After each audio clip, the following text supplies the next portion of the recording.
Good morning 7th class. पिछली video में आपने लेसन 4 हास्य बालकाव्य सम्मेलनम इसके शब्दार्थ किए थे। तो आज हम इस लेसन के सरलार्थ और भावार्थ शुरू कर रहे हैं। उससे पहले मैं आपको पाठ परिचय करवा दूं एक बार। यह पाठ संवादात्मक शैली में लिखा गया है, जिसे पढ़कर छात्रों को आनंद अनुभूति होगी, यानी कि खुशी होगी। गजाधर कलांतर तथा सुदिंत आदि हास्य बाल कवियों ने अपनी कविताओं से श्रोताओं को हंसाने का प्रयास किया है। श्रोता यानी सुनने वाले। इन पात्रों की कविताओं में वैद, डॉक्टर आदि की कार्यशैली एवं सोच पर व्यंग्य किया गया है कि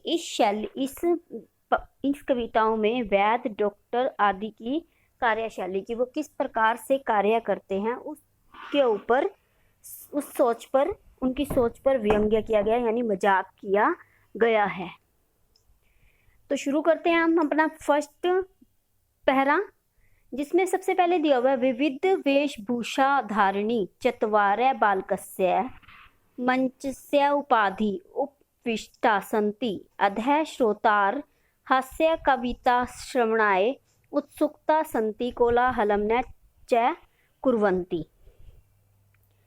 इसका मतलब है कि अनेक प्रकार की वेशभूषा को धारण किए हुए 4 बाल कवि मंच के ऊपर बैठे हैं।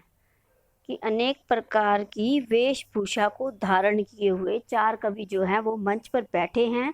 नीचे श्रोता लोग हास्य कविताओं को सुनने के लिए ललायित हैं, यानी कि उत्साहित हैं और शोर मचा रहे हैं कि कब वो अपनी कविताओं को शुरू करेंगे।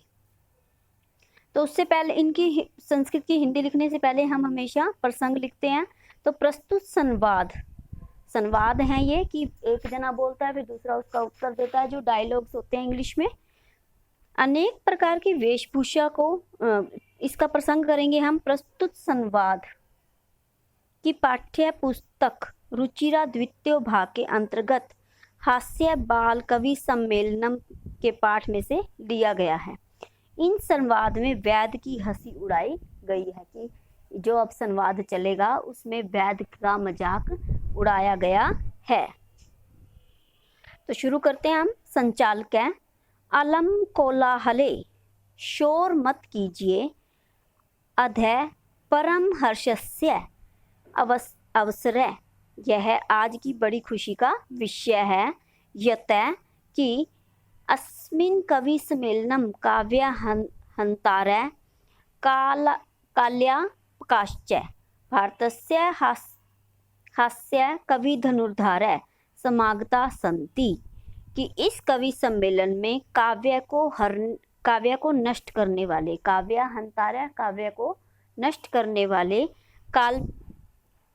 काल्यापकाश्च की समय को बर्बाद करने वाले भारत के सब श्रेष्ठ कवि आए हुए हैं। एहि करहिता वयम एताश स्वागतम कुरु। करतल ध्वनिया, हाथ से ताली बजाना होता है।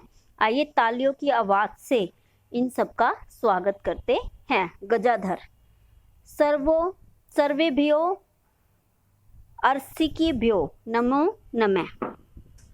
कि सभी नीरस जनों को बारंबार नमस्कार।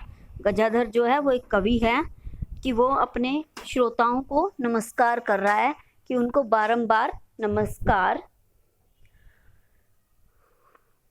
उसके बाद है प्रथमं तावद अहम आधुनिकम वेदम उदिशित स्वीकारम काव्य श्राव्यामि। कि तो पहले मैं आधुनिकम वेदम के बारे में अपनी कविता सुनाता हूँ। वैदराज नमस्तुभ्य यमराज सहोदर।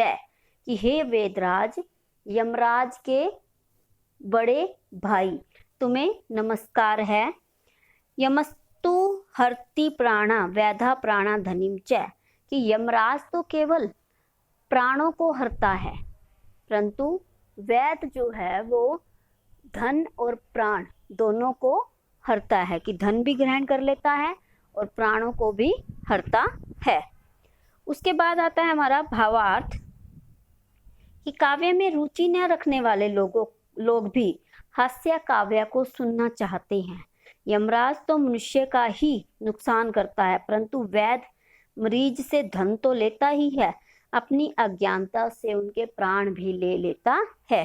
कि कईयों को जैसे नहीं होती नॉलेज किसी चीज की, तो वो धन तो प्राप्त करता ही रहता है, साथ साथ उनके प्राण भी चले जाते हैं। तो अब इसी पाठ में से कुछ संधि के वर्ड हैं।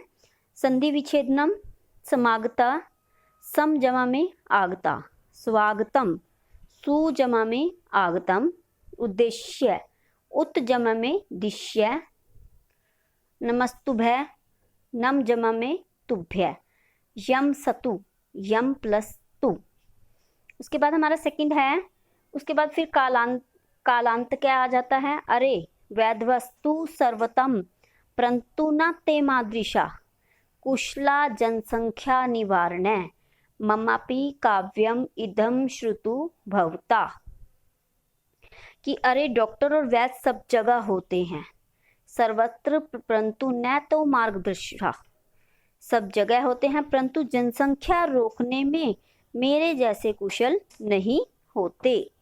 कि वैद्य तो सभी जगह होते हैं परंतु जनसंख्या रोकने में मेरे जैसे कुशल नहीं होते। मम अपि काव्यम इदम श्रुतु भवता, आप सभी लोग मेरी इस कविता को सुनिए। चित्ताम प्रज्वलित्वा दृष्ट्वा वैधो विस्मयागतः नाहं गतो न मे भ्रामता कस्यद्भय हस्ता लाघवनम। कि जलती हुई चिता को देखकर वैद्य हैरानी में पड़ गया। चिताम प्रज्वलिता दृष्ट्वा वैधम विस्मयागत, कि जलती हुई चिता को देखकर वैद्य जो है वो चिंता में पड़ गया। नाम गतो न मैं भ्राता कास्या हस्त्या लाघवम, कि मैं गया ना मेरा भाई गया, फिर भी यह किसके हाथ की सफाई है। सर्वे पुनः हस्ती, सभी दोबारा से हंसते हैं। तुदितः,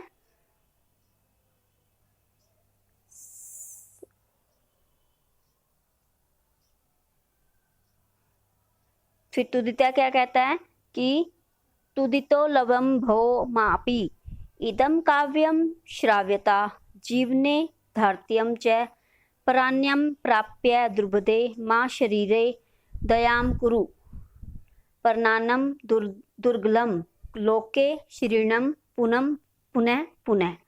कि तोंद के ऊपर हाथ फेरते हुए, तांदुलम उपी हस्ता आवृते, कि अपनी तोंद पर हाथ फेरते हुए मेरा भी यह काव्य सुनिए और जीवन में अपनाइए, मेरा भी काव्य सुनिए और जीवन में अपनाइए। हे दुर्बुद्धि, प्राय भोजन प्राप्त करके शरीर पर दया मत कर।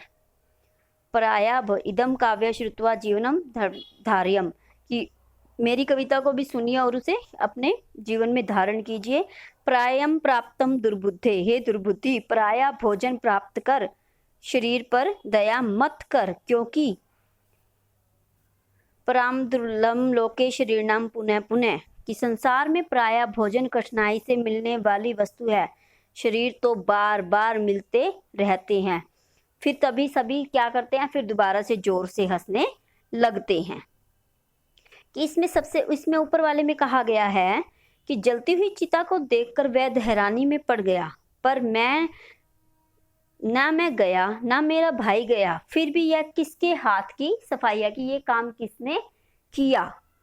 उसके बाद फिर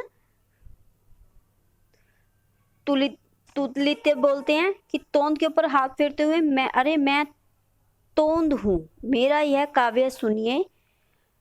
तोंदू हूँ, तोंदू है उनका नाम, तोंदू हूँ, मेरा यह काव्य सुनिए, मेरा भी यह काव्य सुनिए और जीवन में अपनाइए। हे दुर्बुद्धि, प्राय धन प्राप्त करने वाले शरीर पर दया मत कर, क्योंकि संसार में प्राय भोजन कठिनाई से मिलने वाली वस्तु है, परंतु शरीर तो बार बार मिलते रहते हैं। फिर लोग यही बात सुनकर सभी जोर से हंसने लगते हैं। अब इसका भावार्थ, इस श्लोक के द्वारा जो दूसरों के भोजन के सहारे जीवन यापन करते हैं उनकी हंसी उड़ाई गई है। ये श्लोक में ये कहा गया है कि जो दूसरों के भोजन के सहारे अपना जीवन यापन करते हैं, जो अपने भोजन के लिए दूसरों के ऊपर डिपेंड होते हैं, उनकी यहाँ पर हंसी उड़ाई गई है। संधि विच्छेद है वैधंतु, वैध प्लस तु, माम्यापि, मम प्लस अपि, नाहम, नह प्लस अहम, कस्यदम,